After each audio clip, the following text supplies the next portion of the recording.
like you so-called... Howdy. YouTube was providing me with a very interesting link, and it's about Mount Rainier's Osceola mudflow.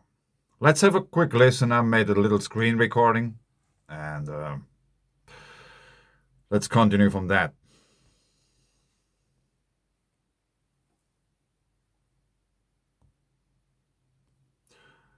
It will start, I guess, hopefully.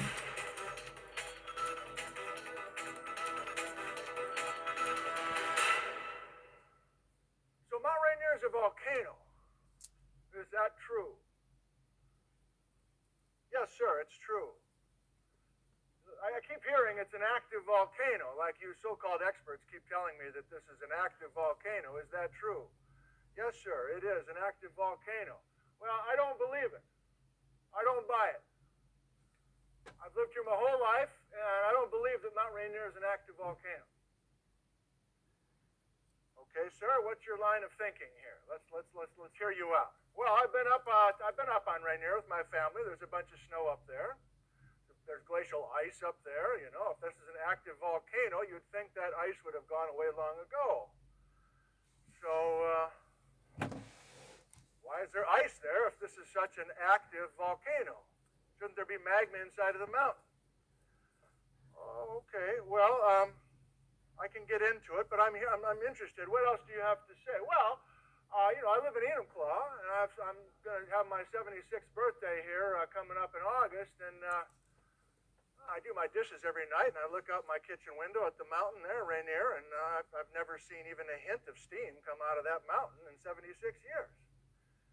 And I keep hearing this stuff about this impending doom, and all this stuff is going to be happening, but that's a member of my family up there, that Mount Rainier, and I just can't buy that anything's going to happen. In fact, my dad didn't see anything, and my grandpa, Enumclaw, so we got 3 generations that haven't seen a damn thing happen on top of that mountain. So I don't think it's an active volcano. Okay. Well, you do have to go back to the 1800s. What's your name, by the way? I'm Jerry. Jerry from Enumclaw. Okay, Jerry. Jerry, you got to go back to the 1800s. In the back of the room, maybe you can't see this, but we've got some dates up here. 1894, 1884, etc.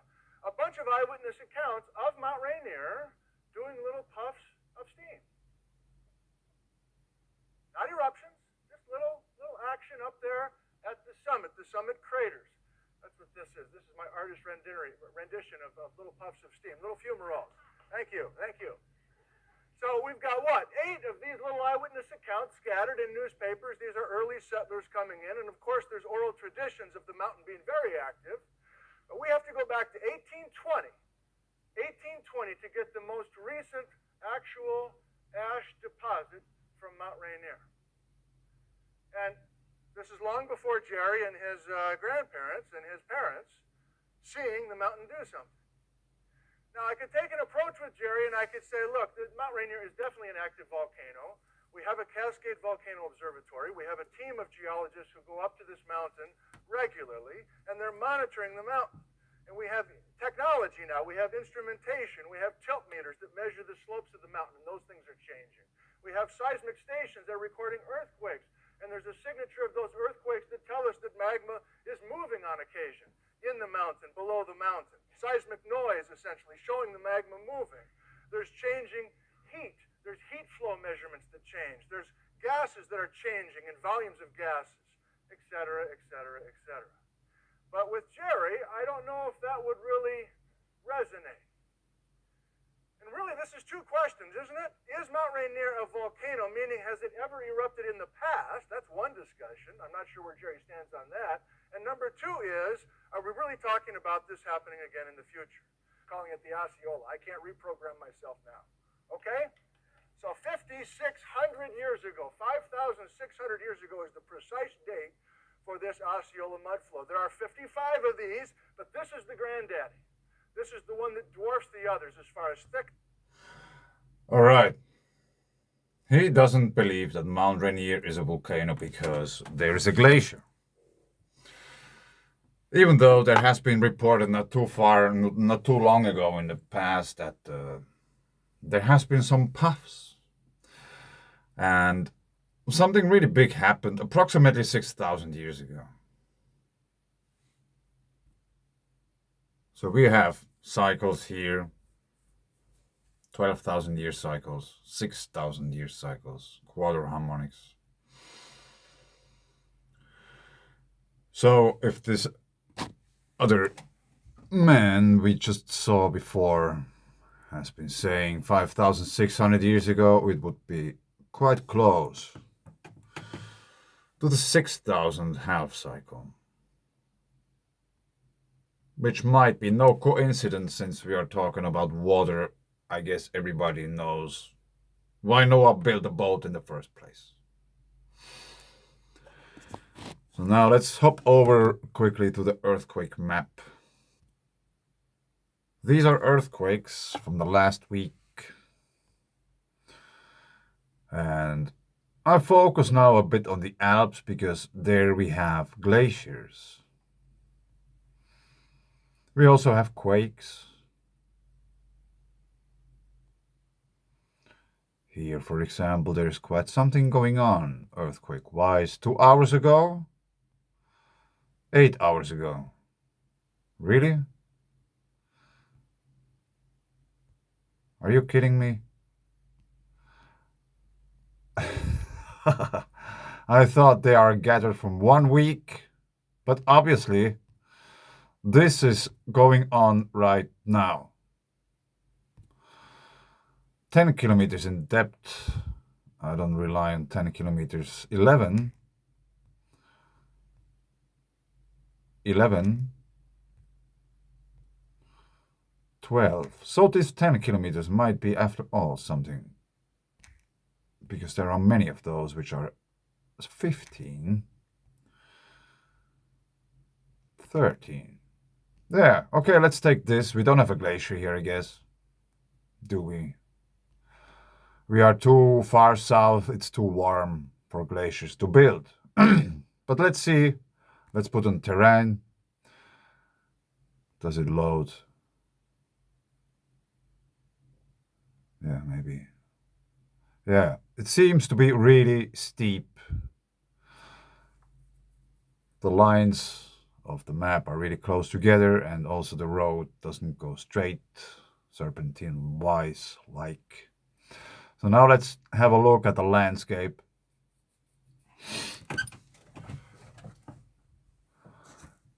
And I have no script. I'm not prepared for that. I just had the idea to share this with you, the video, and how he does not believe that Mount Rainier could be a volcano. And I have been watching the Alps quite a bit now recently.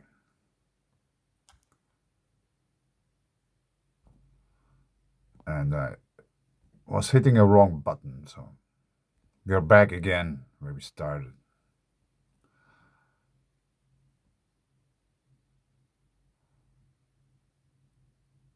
We have these kind of patterns here. Many would say, yes, these are water erosion patterns. But I think there's something else. Because how could you explain just is that a hill? Yes, it might be. Is it?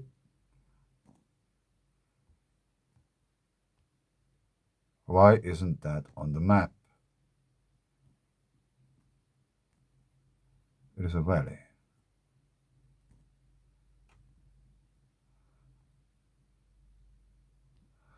Yeah, I just want to point out this kind of really distinct features in the landscape. Like you have really lines and boundaries with different sediments. And I don't know if these are paths, if these are made by sheep, or are these geological features. They might be geological features easily.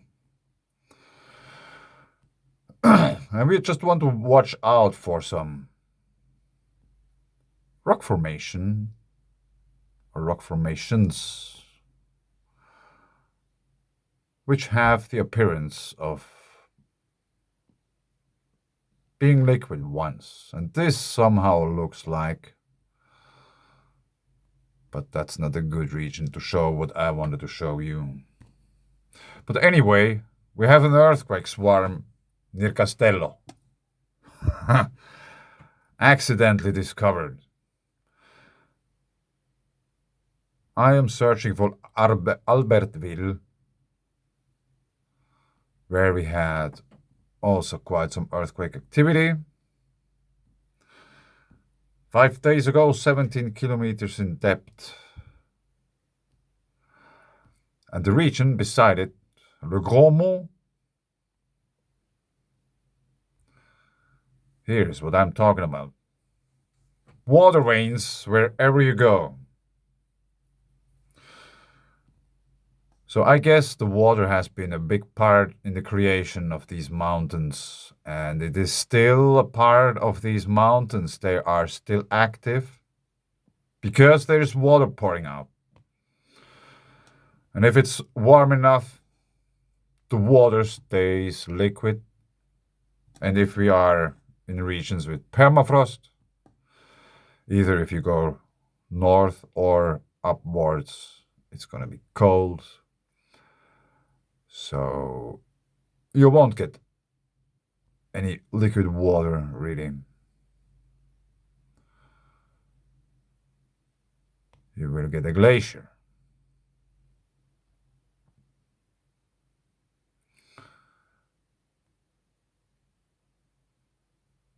And look at just the amount of these water veins and where they go.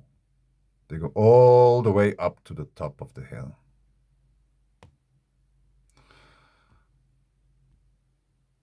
And if just imagine these kind of wavy structures we have here are deposits from some eruption of whatever kind of mountain, cryptodome, volcano, or however you want to call it. This looks really interesting.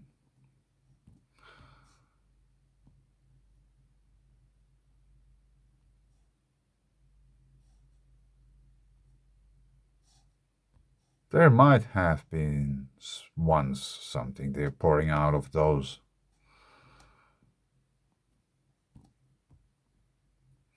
Maybe 5,600 years ago, like Mount Rainier did. And then we have crater lakes on top of a mountain, which are always full with water, because they are fed from underneath. And I bet some of them, they are really deep.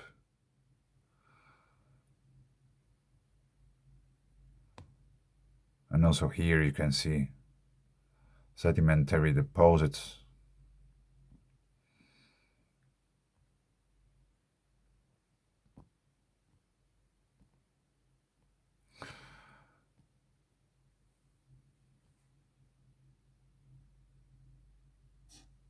And there's water flowing in that direction, and a little bit lower it goes to that direction. So we might be really on top of a mountain. No glacier. It might be too warm. So I leave it up to you. What do you think? Is there any possibility that there could be some kind of geyser, water volcano, cryptodomes being in the Alps? And they are the reason for why everybody knows that the water comes from the Alps. And there are many mineral springs and hot springs and geothermal activity and all the other things available like you would expect in whatever volcanic activity region on the world. Mount Rainier is growing a glacier. We have many glaciers in the Swiss Alps, French Alps, Austrian Alps.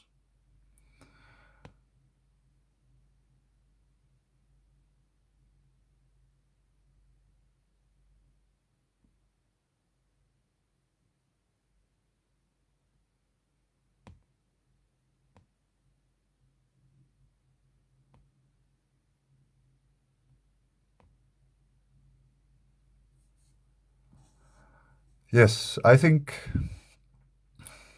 this is not only interesting, I think that's also really important.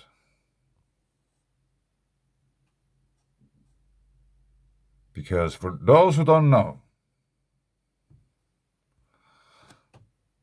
it has been 12,000 years since the Gothenburg excursion. And obviously, if you will look at the weather maps, when you look at the earthquake activities all around the world, we had Tonga, La Palma, biggest eruption since what, 500 years or something. And many other places are about to wake up. And so it might be important for people in the Alps region to understand that there might be a whole lot of water coming out of those mountains at one point. It might be totally drinkable. After all, it's not poisonous or hot or whatever. Might be also. But it's gonna be a lot. And I think that's important to understand. And for if there's like those heavy rainfalls and all these kind of things, I always think if there's rain, there's like also water rising up in the ground towards the heavens. Because of the charge in the environment. So if you have a lot of water, on wherever side, if it's above or below, if they start to make a connection, there's nothing which is gonna stop it from the outside. It's the how to put it, the cosmic energy fluctuation which goes also through our planet. So our environment goes much, much further than whatever Mars or our solar system. So we are just at the really end of this event chain. And usually, if you're at the end of some event chain, the possibilities to make some interference or make it stop or whatever are really small. It's just that you have to adapt and probably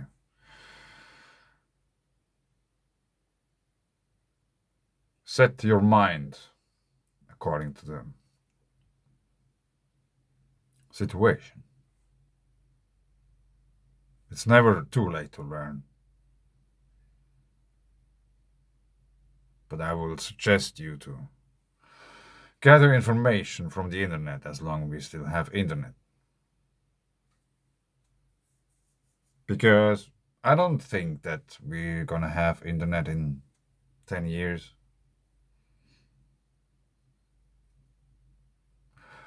Or there are gonna be some big disruptions in the internet for whatever reasons. If there's no electricity, there will be no internet.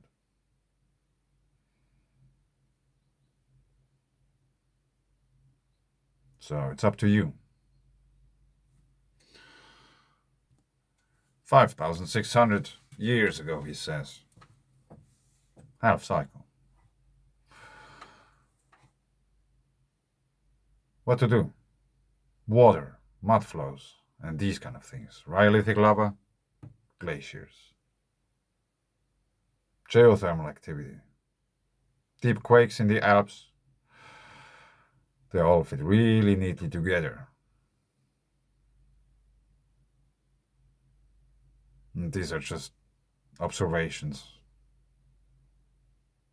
I try to debunk myself. Is there anyone like who can really say that, yeah, that's all crazy? Doesn't make sense at all. And you have proof for that. Show me. Thanks.